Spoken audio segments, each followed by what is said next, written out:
The following presentation is controversial and may be offensive to some audiences. Viewer discretion is advised. Hello, my name is Porter Stansberry. A little over 10 years ago, I founded Stansberry & Associates Investment Research. It has become one of the largest and most recognized investment research companies in the world, serving hundreds of thousands of subscribers and more than 120 countries. You may know of our firm because of the work we did over the last several years helping investors avoid the big disasters associated with Wall Street's collapse. We warned investors to avoid Fannie and Freddie, Bear Stearns, Lehman Brothers, and General Motors, and dozens of other companies that have since collapsed. We even helped our subscribers find opportunities to profit from these moves by shorting stocks and buying put options. To my knowledge, no other research firm in the world can match our record of correctly predicting the catastrophe that occurred in 2008. But that's not why I created this video. I reference our success and experience with Wall Street's latest crisis because we believe there is an even bigger crisis lurking, something that will shake the very foundation of America. And that is why I've spent a significant amount of time and money in the past few months preparing this video. In short, I want to talk about a specific event that will take place in America's very near future, which could actually bring our country and our way of life to a grinding halt. This looming crisis is related to the financial crisis of 2008, but it is infinitely more dangerous, as I'll explain in this video. As this problem comes to a head, I expect there to be riots in the streets, arrests on an unprecedented scale, and martial law enforced by the U.S. military. Believe me, I don't make this prediction lightly, and I have no interest in trying to scare you. I'm simply following my research to its logical conclusion.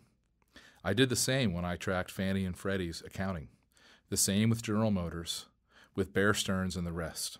And when I began giving this warning in 2006, no one took me very seriously, not at first. Back then, most mainstream commentators just ignored me. And when I presented my case and exposed the facts at economic conferences, they got angry. They couldn't refute my research, but they weren't ready to accept the enormity of its conclusions either. That's why, before I go any further, I have to warn you. What I'm going to say is controversial. It will offend many people, Democrats, Republicans, and Tea Parties alike. In fact, I've already received dozens of pieces of hate mail. And the ideas and the solutions I'm going to present might seem somewhat radical to you at first, perhaps even un-American. My guess is, as you watch this video, you'll say, there's no way that could really happen. Not here. But just remember, no one believed me 3 years ago when I said the world's largest mortgage bankers, Fannie Mae and Freddie Mac, would soon go bankrupt. And no one believed me when I said GM would soon be bankrupt as well, or that the same thing would happen to General Growth Properties, the biggest owner of mall property in America. But again, that's exactly what happened. And that brings us to today.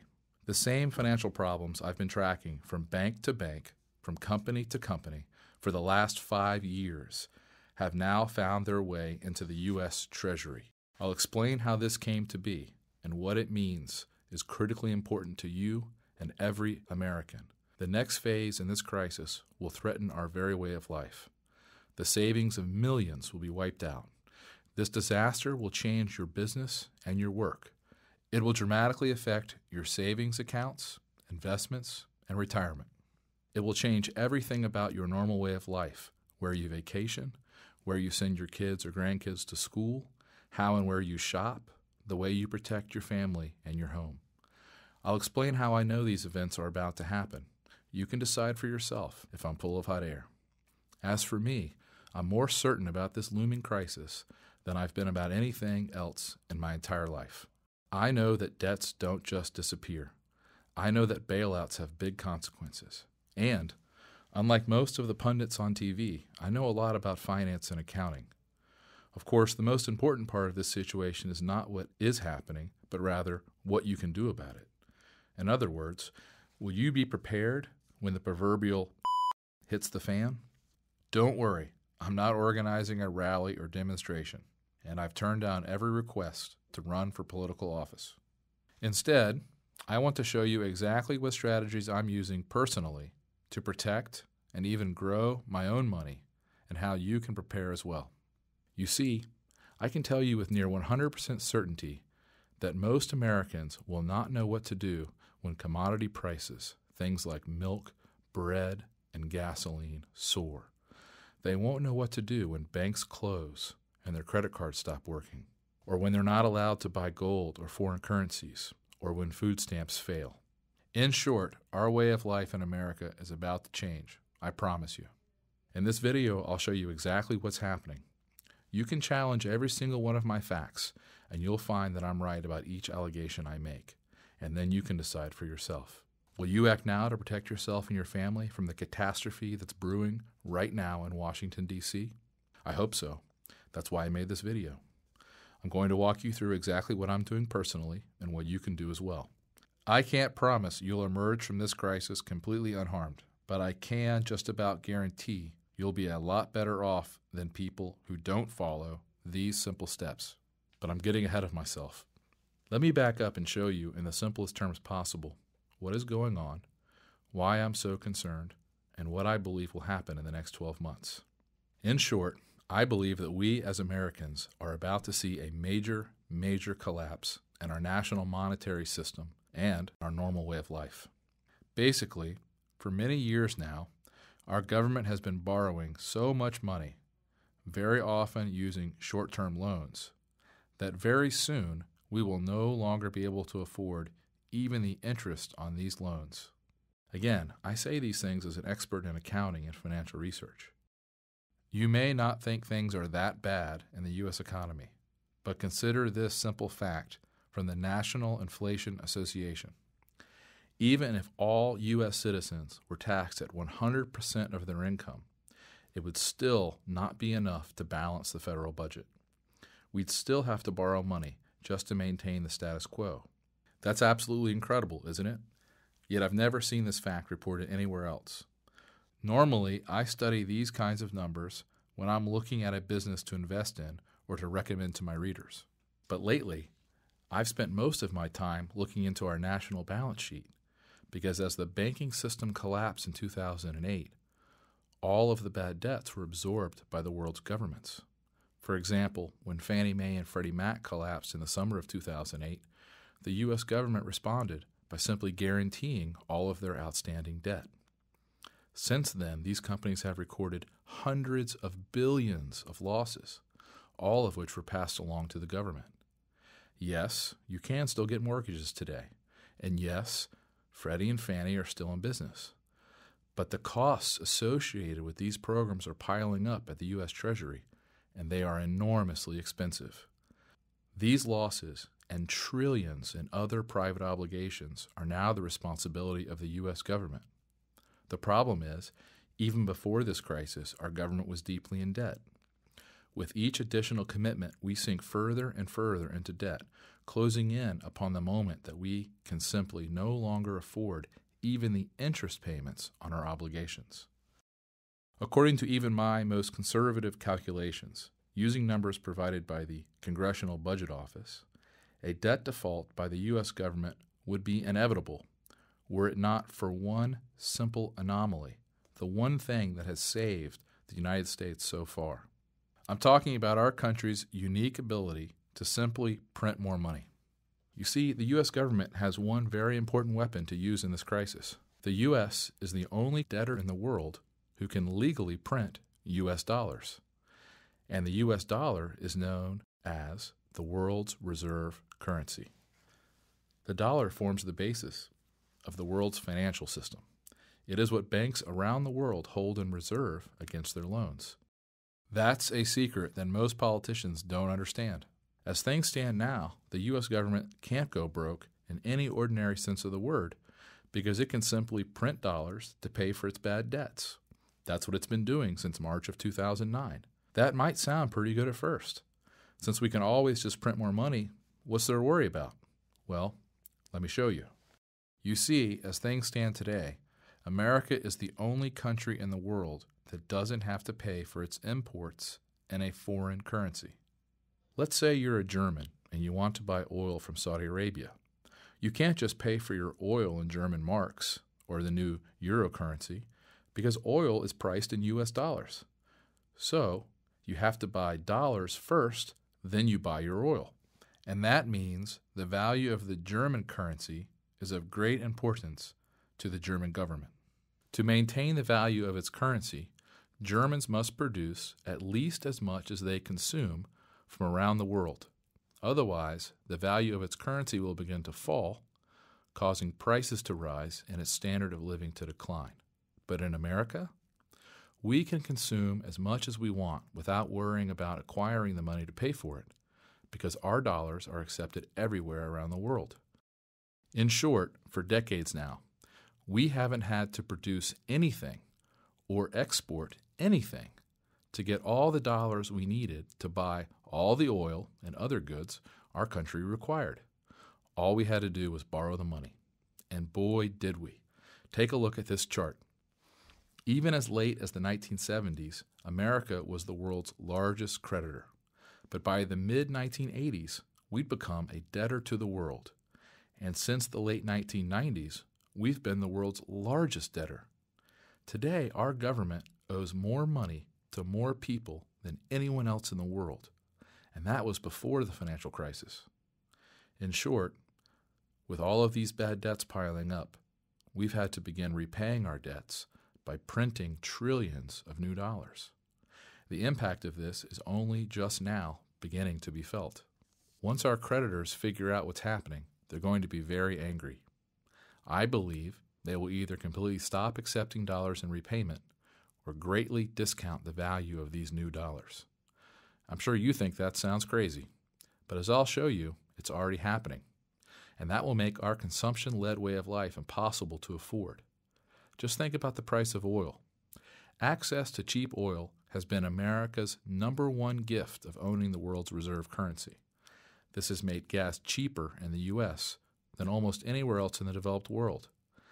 I know you may think gas prices have skyrocketed in recent years, but look at how much less we pay than other developed nations. In the U.S., we pay around $2.72 per gallon of gasoline, but in Norway, it's $7.41. Berliners pay $6.82. The Brits fork over $6.60 a gallon.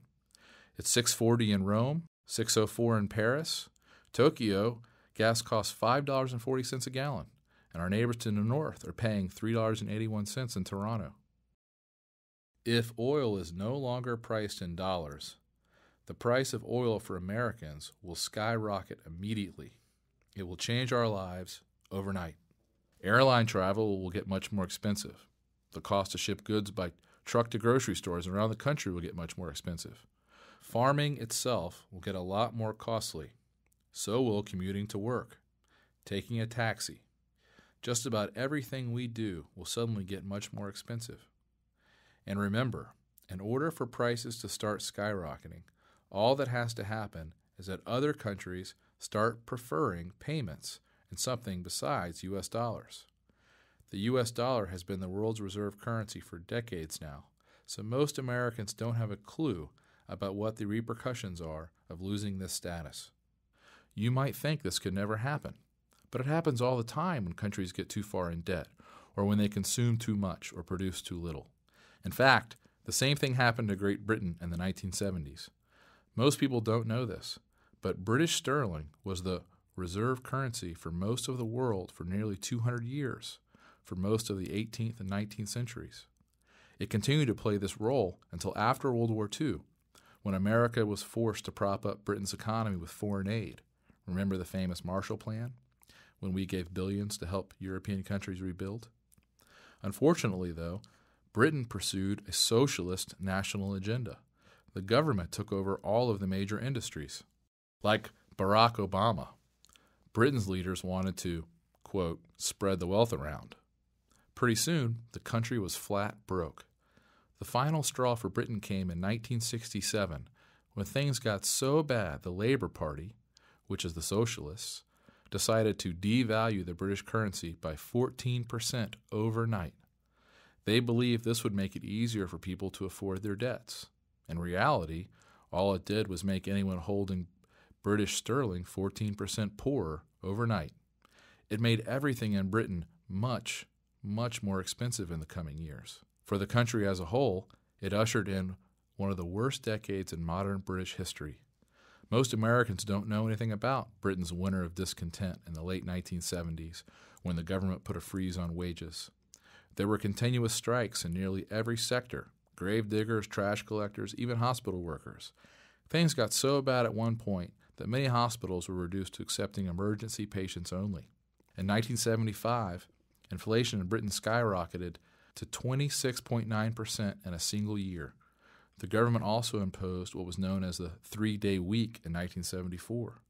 In short, businesses were limited to using electricity for only 3 specified consecutive days each week, and they were prohibited from working longer hours on those days. Television companies were required to cease broadcasting at 10:30 p.m. to save electricity. The extreme problems in the economy led Britain to being nicknamed the sick man of Europe. Just how bad were things exactly? We'll listen to the experiences of several Brits. Their stories were collected recently by the BBC television channel. John Blackburn from Wetherby said, I was a control engineer at Huddersfield Power Station at the time, and part of my duty was to switch off the supply to various substations around the town according to an official rota. On many an evening shift, I would have to switch off the power to my own home before going back for a candle-lit supper. Richard Evans from London recalls, My mother had to cross a picket line to get into the maternity hospital. They told her she couldn't come in. My grandmother had to bring in food for her to eat and clean towels and bedding. And David Stoker from Guildford said, I lived in the northeast near Newcastle, and I vividly remember my grandmother and I walking from one shop to another in search of candles. All were sold out. Innovative butchers placed string down cartons of drippings which we bought. These worked, although the smell and risk of fire made them less practical than candles. Imagine, Britain was a global superpower for 150 years, but when they started intentionally devaluing their currency, things went straight downhill. Maybe you don't think something similar can happen here, but I'm telling you, it's already underway. In fact, the exchange value of the U.S. dollar fell about 11% in the last 7 months of 2010, and its rate of decline is accelerating. What happened to the British currency is now happening to the U.S. dollar. Not only will the price of gas, oil, and other commodities skyrocket in America, almost everything we consume will immediately get more expensive. All the clothing, furniture, and household goods we import from China, all the food we get from Central and South America, all the electronics, television, computers, and cars we get from Asia and Europe. In fact, it's happening right now before our eyes. The price of gold is up 85% since the start of the financial crisis. Oil prices have doubled. Soybeans are way up. Copper prices are up more than 200% in the last 2 years. Cotton prices are up 102% since July of last year. As Wesley Card, the head of a clothing company that includes brands like Dockers and Anne Klein, was recently quoted by the Epoch Times. It's really a no-choice situation, he said. Prices have to come up. This chart shows how much a few key commodities have skyrocketed in price just since the beginning of 2009. Of course, skyrocketing commodity prices are just the beginning. There are other disastrous consequences to the U.S. dollar losing status as the world's reserve currency. For example, there would be much less demand for U.S. dollars around the globe, so interest rates will skyrocket. Instead of getting a mortgage at today's incredibly low rates of 4.5%, it might cost you 8%, or even 10%, or 15%. Imagine what that would do to housing prices. Stock prices would likely plummet by at least 40% in a matter of weeks as a result of this event in the currency markets. It will cost every American business a lot more money for supplies and materials. No one will be able to get a loan, and no bank will want to make loans. In short, when the U.S. dollar loses its spot as the world's reserve currency, it will cause a brutal downturn in the economy, which I expect will be about 10 times worse than the mortgage crisis of 2008. You see, what will also happen as a result of this currency crisis and the end of the U.S. dollar as the world's reserve currency will be massive inflation, the likes of which we've never seen before. When everyone is trying to get rid of their dollars, the government is printing more and more to pay debts, and no one wants to own them, the crisis will reach epic proportions. Just look, for example, at what happened to one European country that faced this type of crisis in the 1990s. This is what happens during a major hyperinflation in the real world. By the early 1990s, the national government of one European nation had spent nearly all of its savings. What did they do next? Simple. They began to steal the savings of private citizens by limiting people's access to their money in government-controlled banks. To finance the daily operations of maintaining their basic infrastructure, the government started printing money, big time. Even so, the country's basic infrastructure began to fall apart. There were potholes in the street, broken water pipes, elevators that never got repaired. Entire construction projects simply shut down. At this point, the unemployment rate was more than 30%. Not too bad, right? But it got worse, much worse. You see, once you start down the dangerous road of printing money, things can get extremely bad very quickly. As San Jose State University economics professor Dr. Thayer Watkins explains, the government tried to counter the inflation by imposing price controls. But when inflation continued, the government price controls made the price producers were getting so ridiculously low that they simply stopped producing. Bakers stopped making bread. Slaughterhouses refused to sell meat to the stores, and other stores closed down. So what did the government do next to try to curb inflation? Well, one bright idea they had was to force stores to fill out government documents every time they increased prices. They thought this would slow down price increases because the paperwork would take so much time. But like many government plans, this one had terrible unintended consequences. Since stores had a dedicated employee to do nothing but register the paperwork, and since the process took so long, stores began to raise prices on basic goods at even higher rates so that they didn't have to come back and file more paperwork. Incredible, isn't it? Then, of course, the government did what all governments do during periods of hyperinflation. They created a new currency, which basically removed 6 zeros from the old one. So 100 million old units were soon worth 100 new units. Of course, this didn't work either. It never does. Between October 1993 and January 1995, prices increased by, get this, 5 quadrillion %. That's a ridiculous number. In other words, a loaf of bread that cost $1 in 1993 suddenly costs $50 trillion. Yes, that's 50 trillion. I know it's laughable, but I can guarantee that the people of this once proud European country weren't laughing one bit, especially those living on a fixed income. Of course, at this point, the country completely fell apart. As Dr. Thayer Watkins wrote, quote, "The social structure began to collapse. Thieves robbed hospitals and clinics of scarce pharmaceuticals and then sold them in front of the same places they robbed. The railway workers went out on strike and closed down the country's rail system. At this point, businesses and citizens across the country basically refused to take the local currency. Instead, everyone started dealing in German marks. Keep in mind the daily rate of inflation was nearly 100%. Can you imagine the panic in a society when the price of just about everything doubles every single day? It was absolute pandemonium, and the economy came to a grinding halt. It was like living in a war zone. Truckers stopped delivering goods. Stores, restaurants, gas stations all shut down. In fact, the only way to get gas was to buy it on the side of the road from someone selling it out of a plastic can.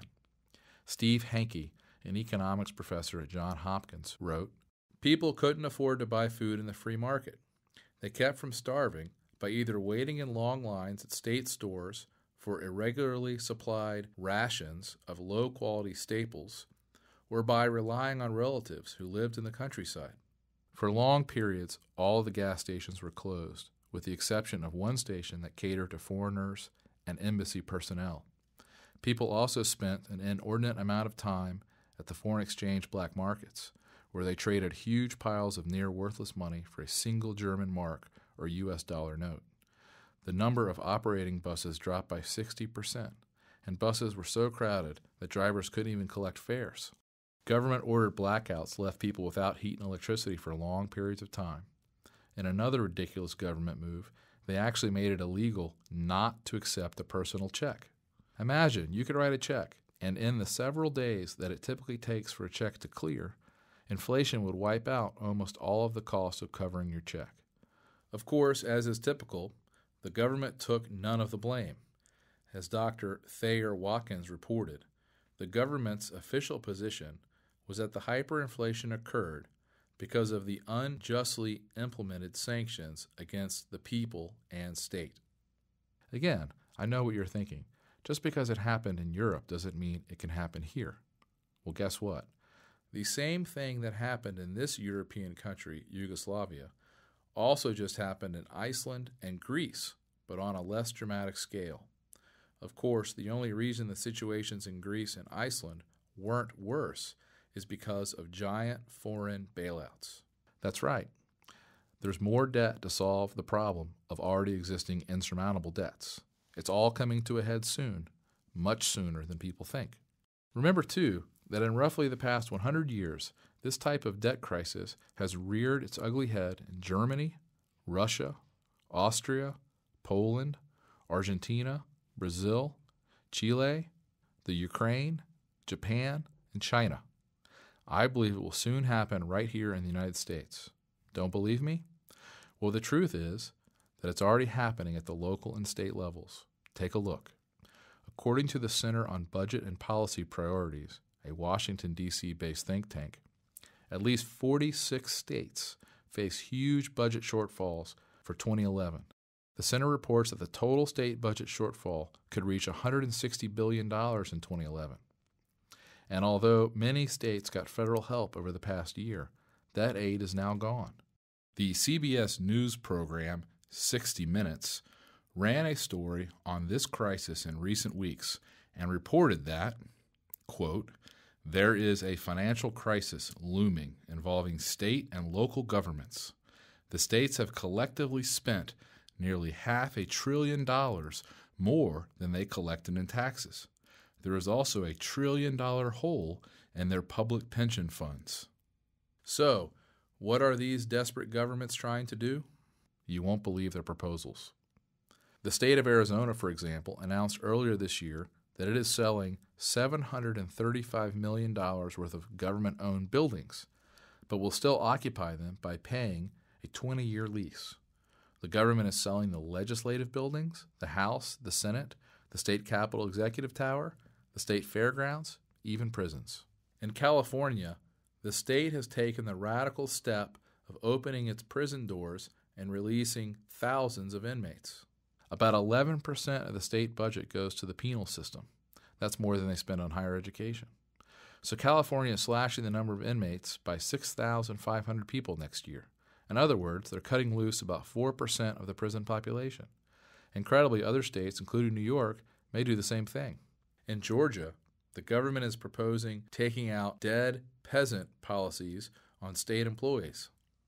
When these folks die, the money won't go to the dead person's family, but to the state's coffers to help pay for more programs, insurance, and pension liabilities. It's simply incredible, isn't it?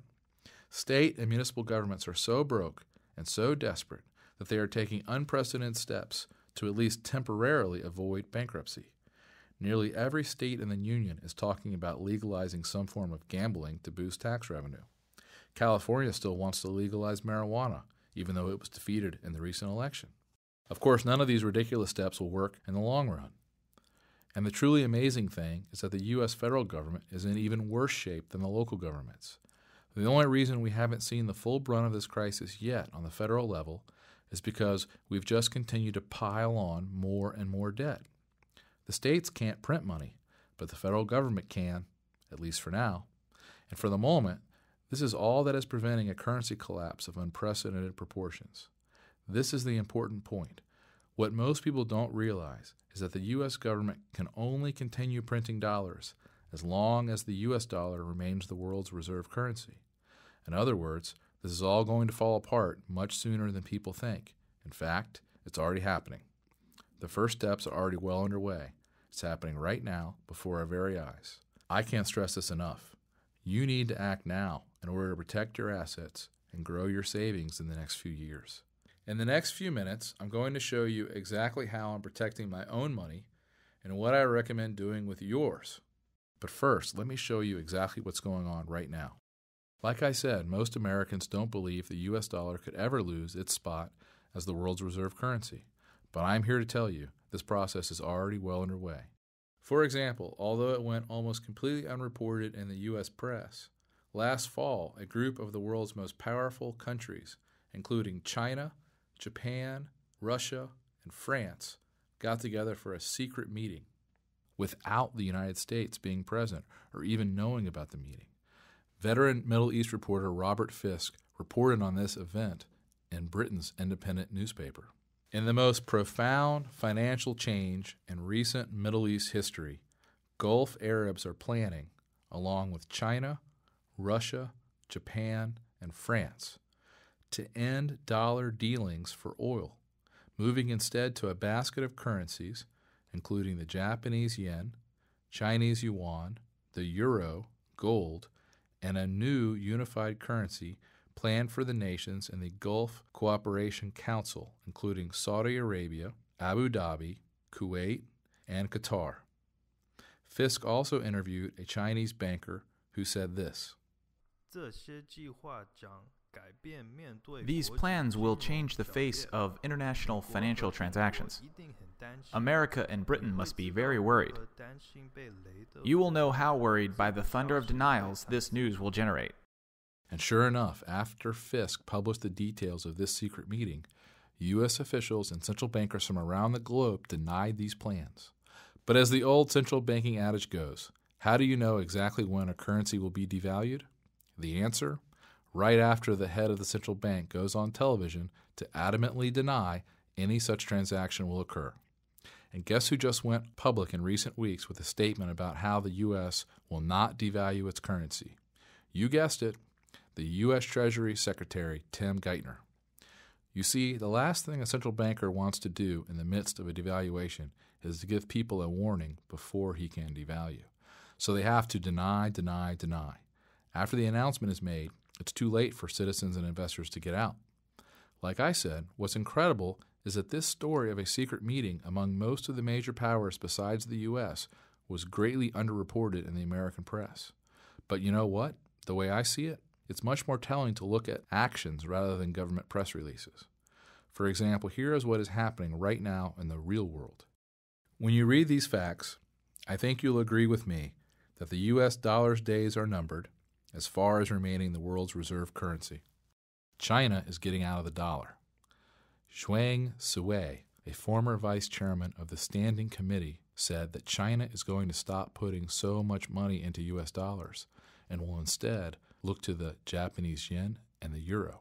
China holds more U.S. dollars than anyone else on the planet, but China is getting out of the U.S. dollar as fast as they can without crashing their own economy. Look at this chart.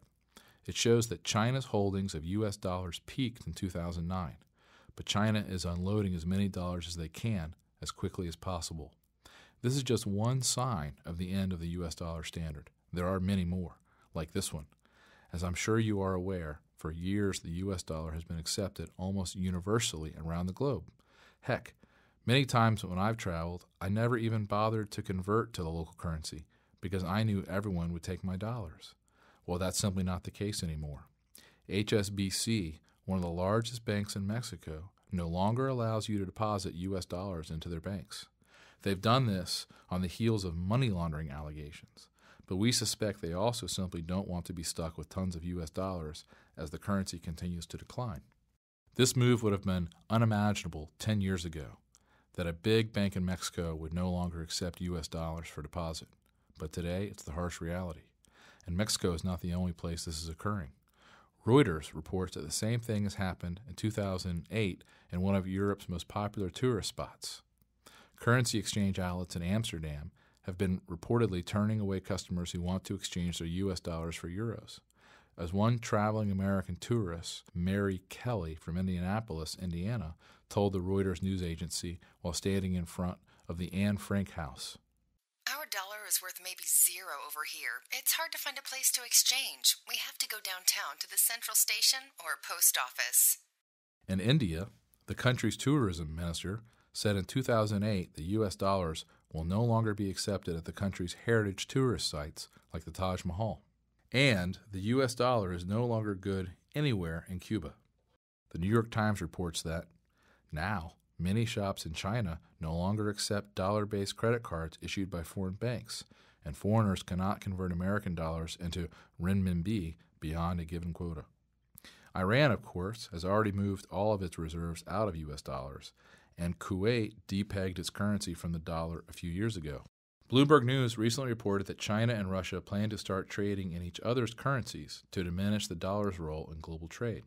Banu Bawaja of UBS Bank said, given the risk to the dollar and U.S. assets from their fiscal position, they want to reduce their dependency on the dollar as an invoicing currency.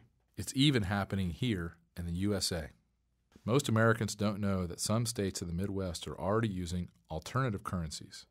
An NBC News affiliate in Michigan reports that new types of money are popping up across mid-Michigan, and supporters say it's not counterfeit, but rather a competing currency. Right now, for example, you can buy a meal or visit a chiropractor without using actual U.S. legal tender. What most Americans don't realize is that this is all totally legal. The U.S. Treasury Department website says that, according to the Coinage Act of 1965, there is no federal statute mandating that a private business, a person, or an organization must accept currency or coins for payment for goods and or services. I saw one report that says there are now 150 of these alternative local U.S. currencies being accepted around the country. USA Today reports that the largest of these local currencies is a currency called Berkshires, which are being used in the Berkshire region of western Massachusetts. According to the paper, since its start in 2006, the system, the largest of its kind in the country, has circulated $2.3 million worth of Berkshires. And even in places that do not yet have local currencies, store owners may now actually prefer foreign currencies rather than U.S. dollars.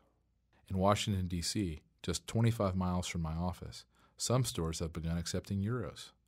Of course, the euro isn't much more stable than the dollar right now. But my point is that most people don't understand there is no federal requirement in the United States for a private store to accept dollars for non-debt transactions. You see, no matter what the government decides, stores and businesses will accept whatever they believe is a strong currency. As Texas Representative Ron Paul wrote recently, if you walk into a 7-Eleven to buy a soda, the clerk doesn't have to accept your dollars. He could demand euros, silver, or copper. But because legal tender laws backing the dollar have caused the dollar to drive other currencies out of circulation, right now it's easier for stores to accept dollars. Well, all that is quickly changing. Many places in Texas now accept Mexican pesos for payment. Euros accepted signs, like this one, are popping up in, of all places, Manhattan. And not only Manhattan, but in New York's favorite summer playground, the Hamptons. There, an art gallery assistant was quoted by "the real deal." I wouldn't want to discourage a sale in any way because of a currency issue. It's not just small stores that are accepting other methods of payment besides U.S. dollars. The Chicago Mercantile Exchange, the world's largest futures and commodities exchange board, now accepts gold to settle futures contracts. Until recently, the exchange typically only accepted U.S. Treasuries and bonds as payment. These guys obviously see the writing on the wall.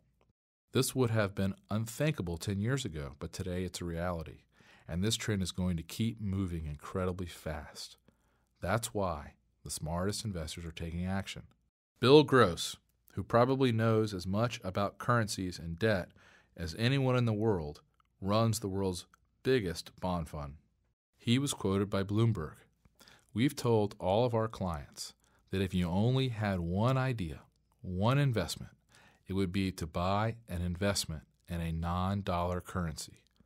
That should be on top of the list." Jim Rogers, one of the world's most successful multimillionaire investors, writes, "The dollar is not just in decline, it's a mess. If something isn't done soon, I believe the dollar could lose its status as the world's reserve currency and medium of exchange, something that would lead to a huge decline in the standard of living for U.S. citizens, like nothing we've seen in nearly a century." I know, you probably still don't believe it can happen here in the United States, but think about it. Are we as Americans really immune to the laws of economics and finance? I don't think so. And every circumstance I know of in which a government has tried to inflate its debts away has ended in disaster. It will happen here too. As Jim Rogers says, history teaches us that such imprudent monetary and fiscal behavior has always led to economic disaster. This is why World Bank President Robert Zoellick, in a speech at the School for Advanced International Studies at Johns Hopkins University, recently said, "The United States will be mistaken to take for granted the dollar's place as the world's predominant reserve currency. Looking forward, there will increasingly be other options to the dollar." And this is why the International Monetary Fund recently published a paper calling for a new global world currency. A paper entitled Reserve Accumulation and International Monetary Stability, written by the Strategy, Policy, and Review Department of the IMF, recommends that the world adopt a global currency called the Bancor, with a global central bank to administer the currency. The report is dated April 13th, 2010. And no, unfortunately, this is not just a bad rumor. This is a deadly serious proposal and an official document from one of the most powerful institutions in the world. Do you see where this is all heading? As Brazilian economist and strategist Ricardo Amaral wrote recently, the U.S. dollar served its purpose since the end of World War II and became the major foreign exchange reserve currency. But the days of the U.S. dollar playing that special role has reached the end of the line, since today that system is very sick and is dying a slow death. Mr. Amaral added that we will soon see the major collapse of the U.S. dollar, creating the biggest international monetary crisis the world has ever seen. This is why gold and silver prices are soaring. It's not a matter of if the U.S. dollar will lose its status as the world's reserve currency. It's simply a matter of when. Investors know there are serious problems with the U.S. dollar, so they are fleeing to precious metals, which have historically been very reliable when a country has major currency problems. It's not hard to see why people are no longer accepting U.S. dollars, why many foreign countries are pushing for a new world reserve currency. The good news is, no matter what happens, I found several ways for you to protect your savings, and you could potentially even make 3 to 5 times your money over the next few years. I'll show you exactly what to do in a moment. But first, let me explain why the collapse of the dollar as the world's reserve currency could happen much sooner than most people expect. I know many of my friends, colleagues, and family members are still in serious denial. In the world of psychology, they call this the normalcy bias. You see, the normalcy bias actually refers to our natural reactions when facing a crisis. The normalcy bias causes smart people to underestimate the possibility of a disaster and its effects. In short, people believe that since something has never happened before, it never will. We are all guilty of it. It's just human nature. The normalcy bias also makes people unable to deal with a disaster once it has occurred. Basically, people have a really hard time preparing for and dealing with something they have never experienced. The normalcy bias often results in unnecessary deaths in disaster situations. For example, think about the Jewish populations of World War II. As Barton Biggs reports in his book, Wealth, War, and Wisdom, by the end of 1935, 100,000 Jews had left Germany, but 450,000 still remained. Wealthy Jewish families kept thinking and hoping that the worst was over.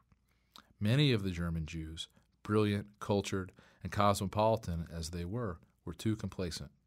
They had been in Germany so long and were so well established, they simply couldn't believe there was going to be a crisis that would endanger them. They were too comfortable. They believed that Nazis' anti-Semitism was an episodic event and that Hitler's bark was worse than his bite. They reacted sluggishly to the rise of Hitler for completely understandable but tragically erroneous reasons. Events moved much faster than they could imagine. This is one of the most tragic examples of the devastating effects of the normalcy bias the world has ever seen. Just think about what was going on at the time. Jews were arrested, beaten, taxed, robbed, and jailed for no reason other than the fact that they practiced a particular religion. As a result, they were shipped off to concentration camps. Their houses and businesses were seized. Yet most Jews still didn't leave Nazi Germany because they simply couldn't believe that things would get as bad as they did. That's the normalcy bias, with devastating results. We saw the same thing happen during Hurricane Katrina. Even as it became clear that the Levy system was not going to work, tens of thousands of people stayed in their homes directly in the line of the oncoming waves of water. People had never seen things get this bad before, so they simply didn't believe it could happen. In Haiti, in Pakistan, and other third world countries, sure. But they never thought something like that could happen in our country. And as a result, nearly 2,000 residents died. Again, it's the normalcy bias. We simply refuse to see evidence that's right in front of our face because it is unlike anything we have experienced before. The normalcy bias kicks in, and we continue to go about our lives as if nothing is unusual or out of the ordinary. Well, we're seeing the same thing happen in the United States right now. We have been the world's most powerful country for nearly 100 years. The U.S. dollar has reigned supreme as the world's reserve currency for more than 50 years. Most of us in America simply cannot fathom these things changing. But I promise you this, things are changing, and faster than most people realize. For a moment, just look at a tiny fraction of the evidence around us. Did you know that there are now nearly 42 million Americans on food stamps? That's nearly 13% of the entire population. Those numbers are up 17.5% from last year, and the number of Americans on food stamps has gone up every month for 19 months. Can a country really be in good shape when 13% of the population can't even afford to buy food? Or how about this? Although it's gone almost completely unreported in the mainstream press, a dozen or so cities across the nation, like Fresno, Sacramento, and Nashville, have hundreds of people living in modern-day Depression-era shantytowns. The Fresno shantytown has received the most publicity after a visit by Oprah Winfrey. There, about 2,000 residents are homeless. They even have a security desk at the shelter because the encampment has gotten so large. City officials say they have 3 major encampments near downtown and smaller settlements along 2 local highways. Also, according to a recent article on MSN Money, about 43% of American families spend more than they earn each year. Look at this chart. It's unbelievable. The average household carries $8,000 in credit card debt, and personal bankruptcies have doubled in the past decade. How in the world can we possibly spend our way out of the current crisis? We certainly can't do it with savings. The only answer is to print more money, which will hasten the fall of the U.S. dollar as the world's reserve currency. There's simply no one better at bending statistics than the U.S. government. Take the unemployment rate, for example. Back in the 1930s, anyone without a job but not retired was considered unemployed. Today, however, the government calculates unemployment mainly by counting the number of people receiving unemployment benefits. So, when people's benefits expire, they are no longer counted, and the unemployment rate actually falls. Ridiculous, I know. The reality is the true unemployment rate is much higher than what the government is reporting.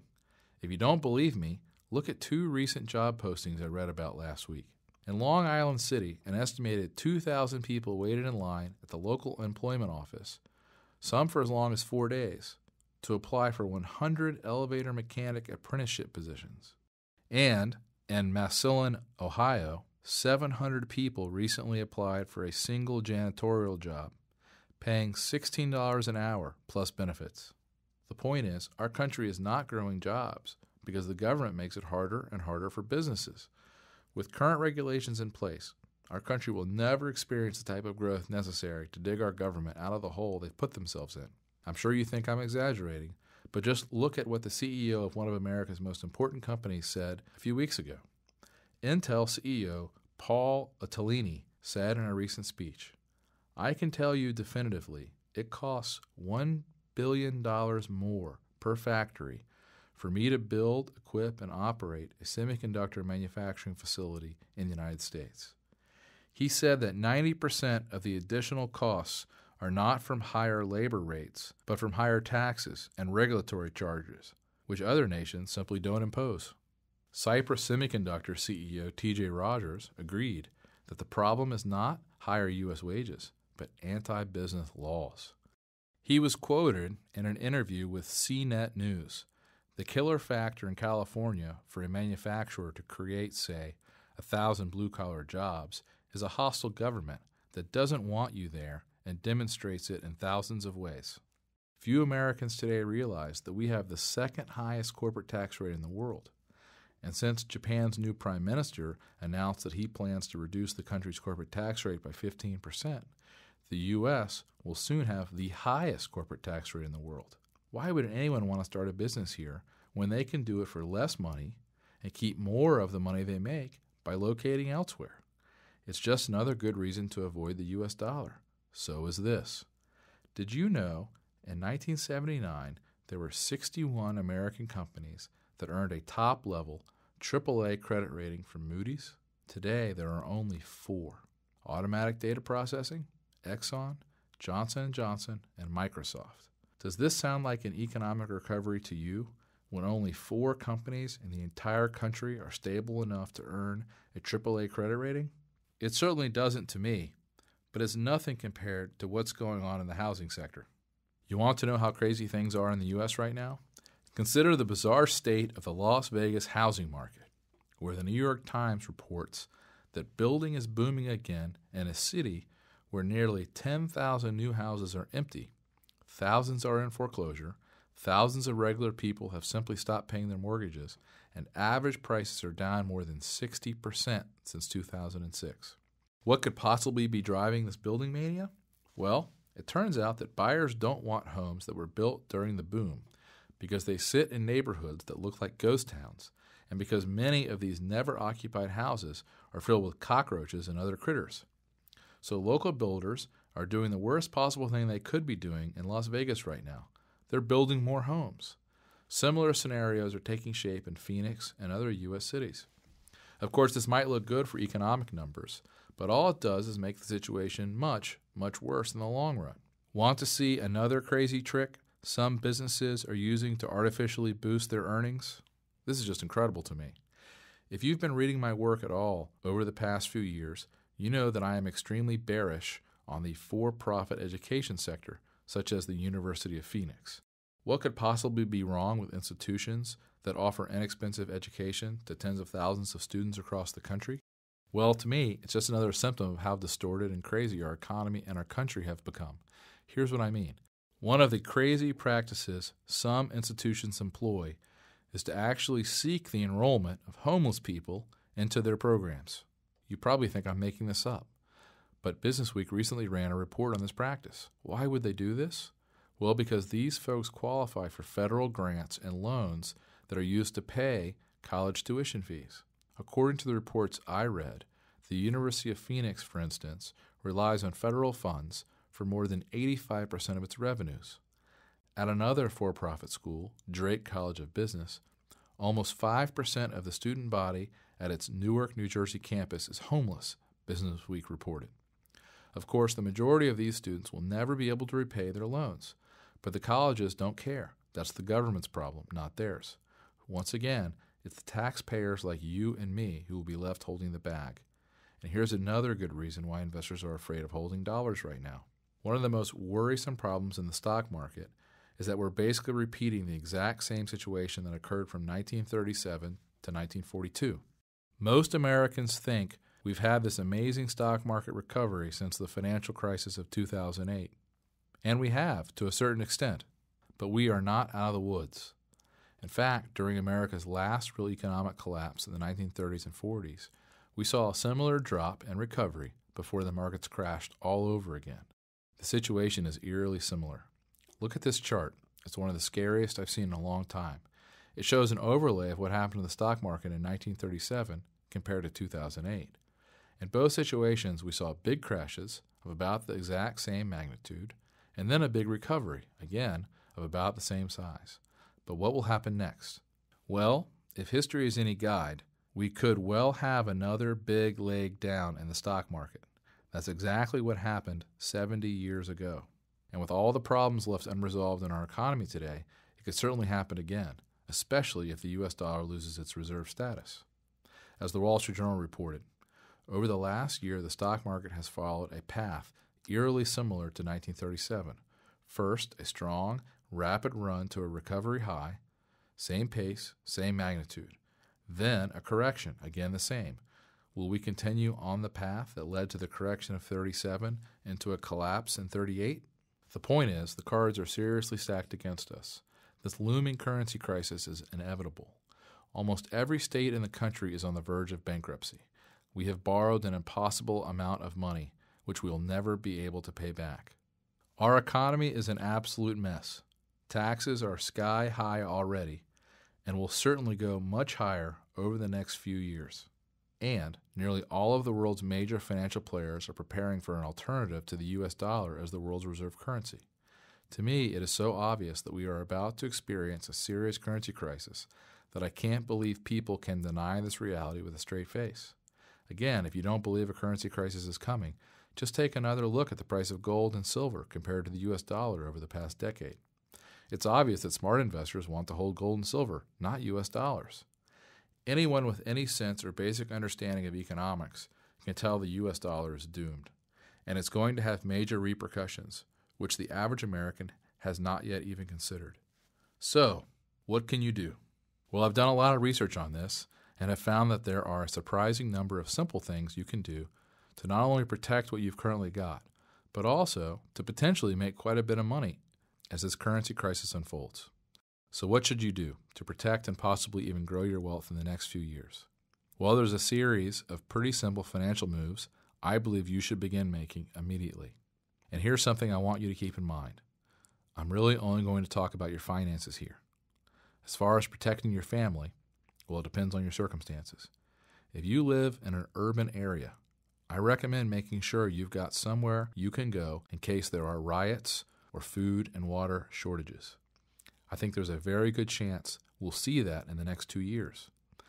Wherever you're going to wait out the chaos, I recommend you have basic food, water, and medical supplies to last you for at least 6 months. Remember, you won't be able to count on the government during this crisis. Think about it. If the government couldn't even save the city of New Orleans during Hurricane Katrina, how in the world will it save an entire country when all hell breaks loose? As I said earlier, the truth is the government won't even try to save individual American citizens. The government will be much more concerned with saving itself. As far as taking care of your money, to make sure you don't lose money and even use the situation to come out quite a bit ahead, well, that's where I can help you. All of the moves I recommend are simple and fairly straightforward to implement, at least right now. If you wait to do these things, however, they will almost certainly get very expensive, difficult, and even impossible to do. If you do these things now, not only will you be better prepared to weather the coming storm, I believe you could also make quite a bit of money over the next few years. And if I'm wrong, well, that's the best part. I think you'll still make very good gains. Even if all we get out of this crisis is a mild inflation, you can still be set up to do very, very well. Here are the specific steps you should take. Step number 1, get some of your money beyond the reach of the U.S. government. It's perfectly legal and a lot easier than you think. I know you probably don't believe me when I tell you that the U.S. government is going to implement policies to save itself, which are unimaginable right now. But remember, desperate governments will do very desperate things. That's why they outlawed the ownership of gold 80 years ago. That's why they are already talking about nationalizing automatic 401k and retirement plans, and why it might soon be against the law to open a foreign bank account or to move your money overseas without paying outrageous taxes. The good news is, I met recently with a man who is considered one of the top asset protection attorneys in America. I learned that there are 4 simple investments you can make right now which you do not have to report to the U.S. government. Don't get me wrong. When and if you ever sell these things years down the road, you are still required to pay taxes on your gains. But the great thing is, while you are holding these investments, so long as you play by the rules, neither you nor anyone else is required to report them to the government. This benefit should be obvious. The less the government knows about where you have your money, the better. They simply will have a very hard time taking what they don't know you have. I am personally putting a fairly significant portion of my portfolio into one of these assets. Now, I'm not going to tell you exactly what I'm doing here in this video, but I will explain everything in full detail in my new report called The 4 Investment Assets you do not have to report to the U.S. government, and I will gladly send you a copy free of charge. In addition to explaining how I'm protecting my own money, I'll show you 3 other places you can put your money which you legally do not have to report to the U.S. government. Of course, normally, it would cost you thousands of dollars to meet with this asset protection attorney and to take advantage of his best strategies.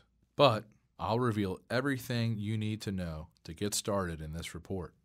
Plus, I'd like to send you the information on the second step you should take to protect yourself. That is, step number 2, how to acquire the world's safest assets, which are likely to perform best during this period. What I'm talking about here is buying as much gold and silver as you can reasonably afford. I know gold has had a huge run, jumping more than 300% in the past decade. But believe me, when the U.S. dollar loses its status as the world's reserve currency, this early run is going to be a mere afterthought.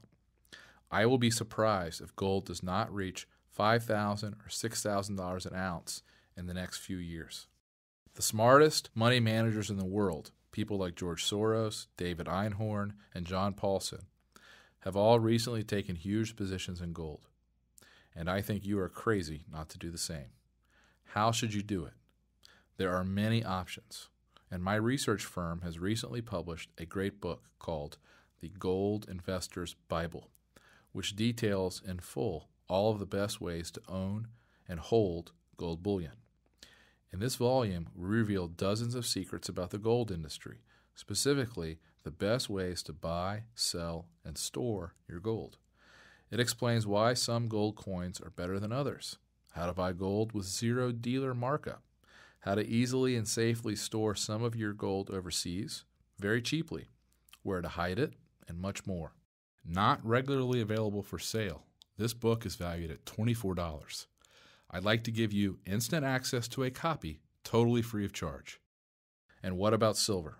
Well, I believe silver will serve a unique role during this currency crisis. Let me explain. For most of recorded history, the price of gold has been around 16 times the price of silver. This ratio, the so-called silver ratio, has fluctuated from time to time based on silver discoveries and attempts by governments to regulate the silver-to-gold ratio. But in a free market, where demand for silver as money exists, I'd expect the natural supply and demand balance to lead to a silver price around 1/16 the price of gold.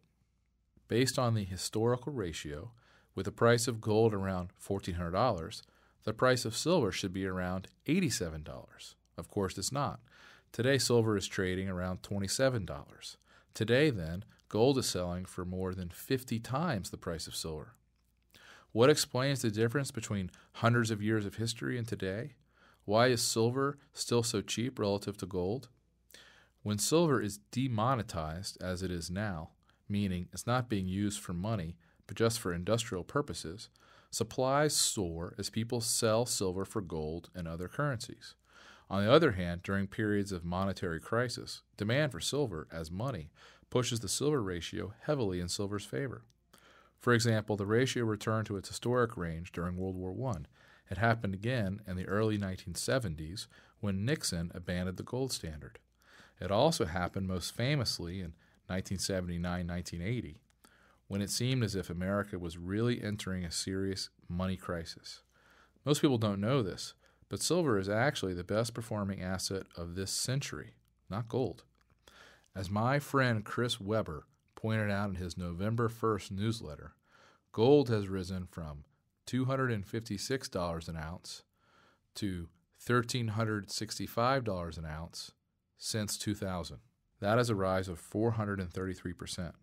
Silver has risen from $4.02 an ounce to $24.96 an ounce.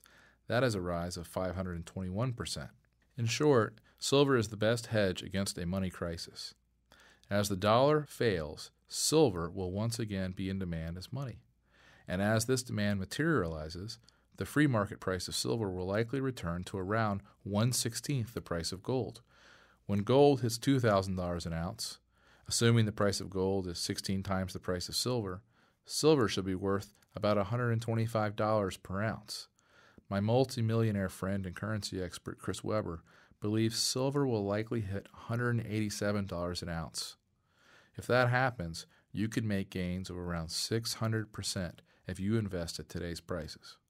So what are the best ways to buy silver? Well, my firm has done a ton of research on this precious metal. We have found great ways to hold the metal personally, to have it stored in a secure location in the United States or overseas, and more. We've put everything we know into a valuable guide called Secrets of the Silver Market. I'd like to give you this valuable resource, also free of charge. I'll show you how to get it in a second. But first, let me get to the third financial step I recommend you take right now. Step number 3, learn the 100% secret. If you want the opportunity to make a lot of money during the coming crisis, one sure way to do it is to learn the intricacies of an unusual investment strategy that is now making some investors an absolute fortune. At my research firm, we have been teaching readers this method for several years. And get this, you don't have to buy a single stock to begin using the strategy, and it has nothing to do with shorting. In a nutshell, this is an approach that could enable you to safely extract gains of exactly 100% from the market without ever owning or touching a stock.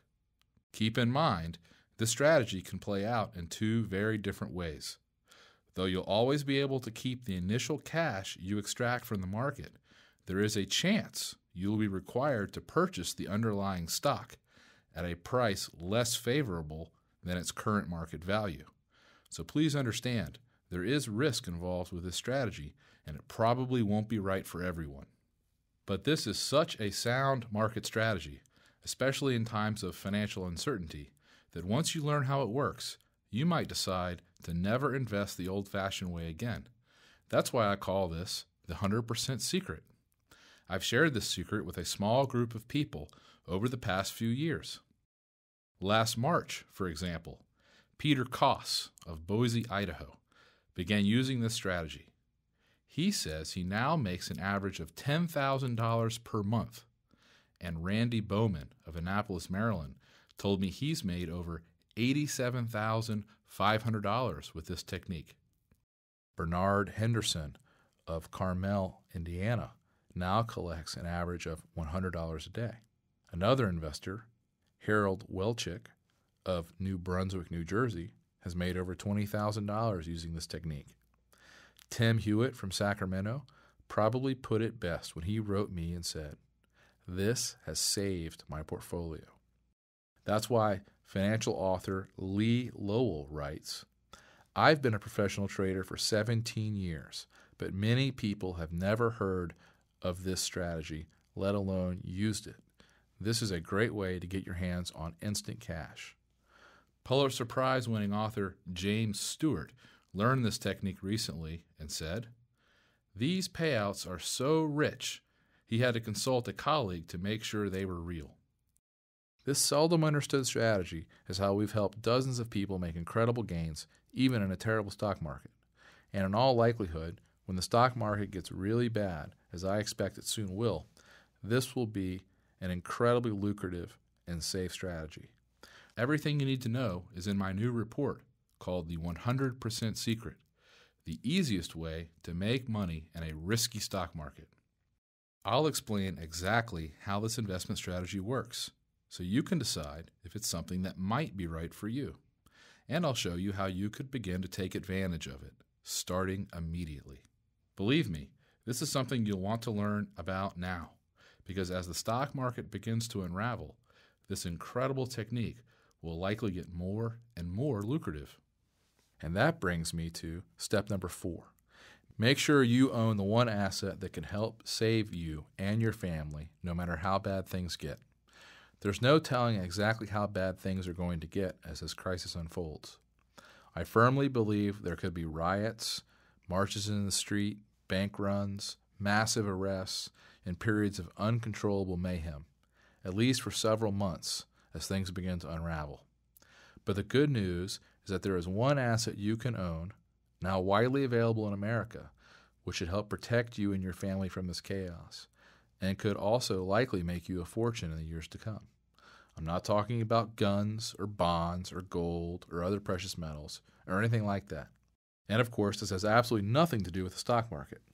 What I'm talking about is a very powerful asset that wealthy families have used for centuries to protect themselves and to preserve and build their fortunes. One study tracking this asset shows it has absolutely crushed the stock market between 1970 and 2009 by returning more than 10,000% more than stocks during that period. This investment absolutely destroyed the returns of gold as well, beating it by more than 9,000% over the same period. Look at the gains of the blue line on this chart compared to the returns of stocks and gold. Multimillionaire investor Barton Biggs wrote, "This type of asset throughout history protected both your wealth and your life."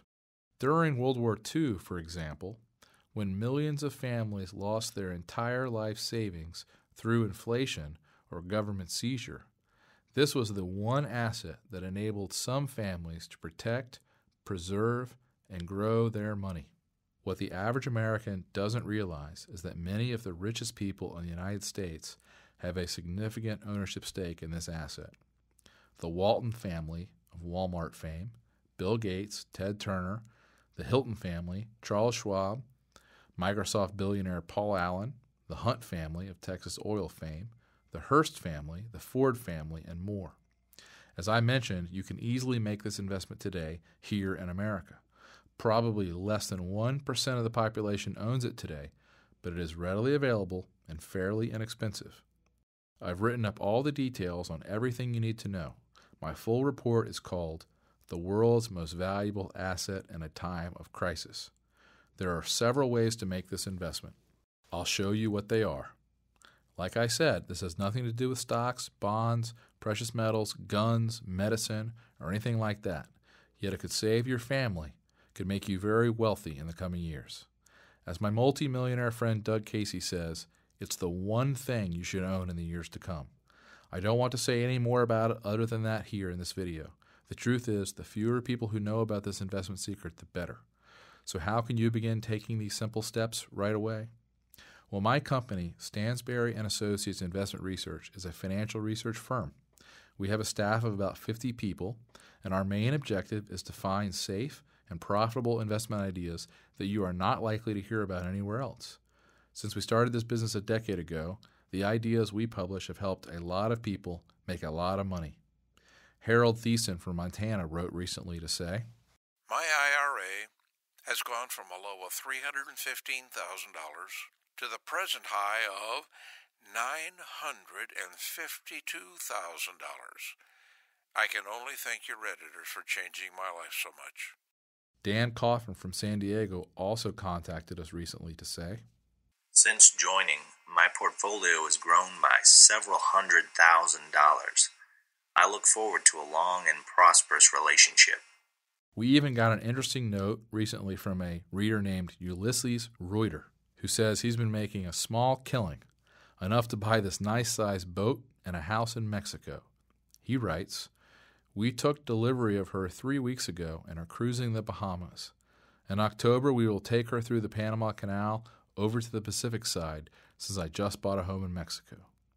Then there was a nice note from Mitchell Donovan from Ithaca, New York. He said, "I was working long hours with overtime to make a living when I joined you. The excellent results have allowed me to retire early."